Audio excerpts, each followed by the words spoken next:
In this episode, we stuck inside the mind of a very experienced headhunter, Nia Trussler from Page Executive.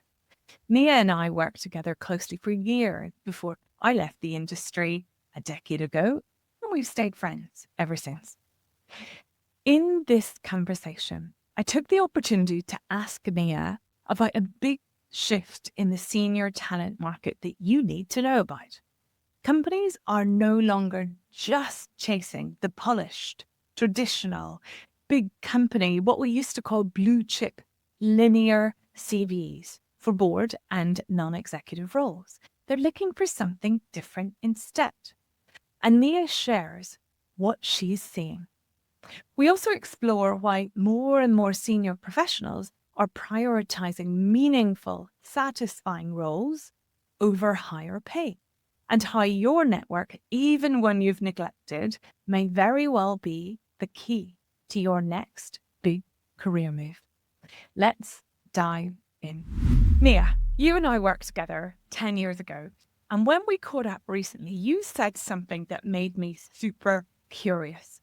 You said that when you're conducting searches in an attempt to find the best candidate for a role in the current market, that there has been a shift away from companies wanting you to find individuals with linear careers.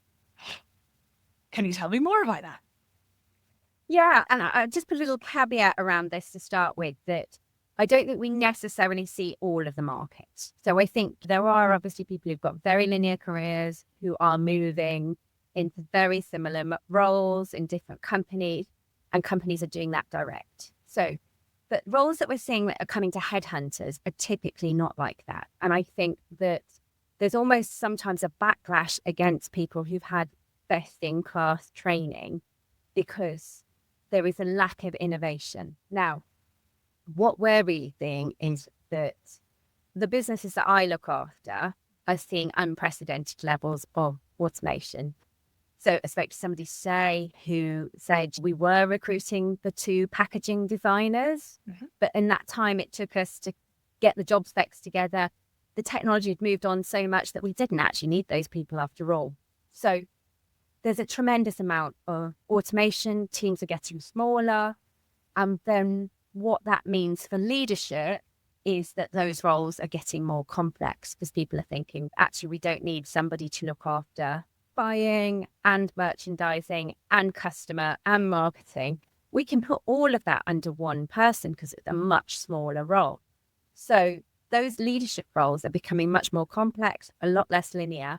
And because of that, somebody who's only ever had a linear career path, who is trained with the best of the best and moved up through that company, isn't going to be right for that because they've got no experience of truly innovating, of truly showing that they can take on left field projects, careers.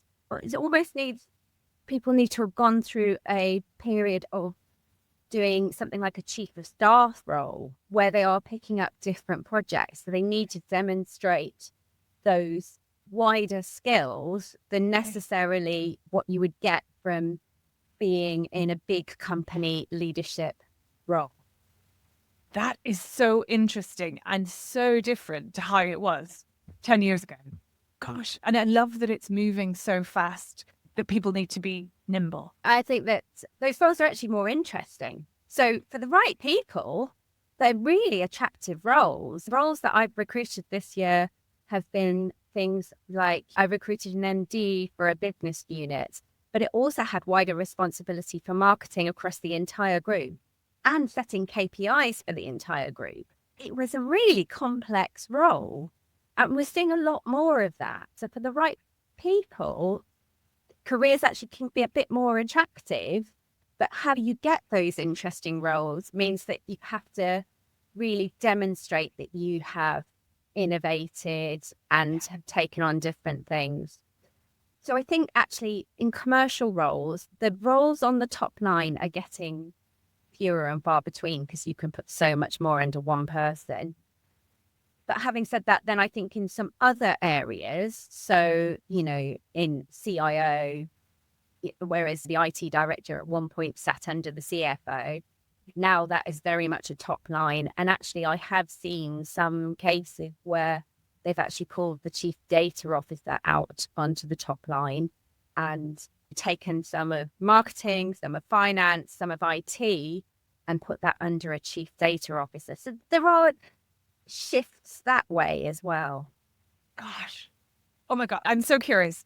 I could ask you hundreds of questions, but in our limited time, tell me, when you are conducting a search now to find the top 5 people or 6 people, whatever it is, in the country for a particular role at leadership level, what other market changes are you noticing? I think what we've seen in the market is that because of the perma crisis, the non-exec board is having to be much more involved in the day-to-day running of the business. They're very much gone are the days when the chairman could read the board pack the night before the meeting. That's just not enough. They've got to be touching the business. They've got to be really involved. Businesses are seeing that non-exec crucial to guiding the business in the next direction rather than just checks and balances. It's a great way of getting other opinions. It's a great way of getting diversity of leadership into the business. And because of that, I think the days when Uncle Bob can be the chairman, that's definitely gone. And you can't rely on who you know. So it's got to go to search to find those people. So increasingly, we're doing board roles. And then also we're seeing a lot more fractional roles, particularly in something like the dark arts of marketing. I think that people doing a couple of days marketing director in a business here and then doing some non-exec work. We're seeing people creating portfolios like that quite a lot. And then the other thing, as I'd say on the exec side, is that I'm actually seeing people going back to those interesting roles. People will take a drop in salary to take on a really interesting role. So over the last 2 years, I think I've had 2 or 3 roles where there's been a significant increase in salary. Mm-hmm. Quite often people have gone, do you know, that's a really interesting role. I really want to do it. Does mean that those bands are quite competitive now because people will take a drop to do something that is really going to mean that they can make an improvement in a business, something that has got some true innovation to it. Yeah. They will really flex on salary. So that's the other thing that I'm seeing. So that's music to my ears, because that means that individuals are prioritizing satisfaction in work, whether that's through innovation or quality of work or type of role, etc. They're prioritizing that over salary. And I think that can be very joyful. Brilliant. Yeah. Okay. So can we take it from the other perspective, the candidate perspective? So if someone happens to be listening into this who is open to new roles and they haven't spent much time marketing themselves publicly, what is the best way for that individual to get discovered by headhunters and search firms? Yes. So I think, first of all, I think we don't see all of the market. I think people have got to be aware that so many roles are filled through people's personal networks. And I'm always, don't be scared of your network, because even if you haven't spoken to somebody for a really long time, you know that if they reached out to you and said, I'm looking for something new, you do what you can to help them. So, you know, I think even if you haven't stayed in touch with people, do take the time to reach out to your wider network, because actually more roles are filled that way than with headhunters. So using your wider network is really important. I think that talking to headhunters is also important. And I think doing a bit of groundwork. So if you think I might be looking, to respond to messages, even if you think, I don't think that's right for me. So do take the time to reach out to people. You do build your network that way.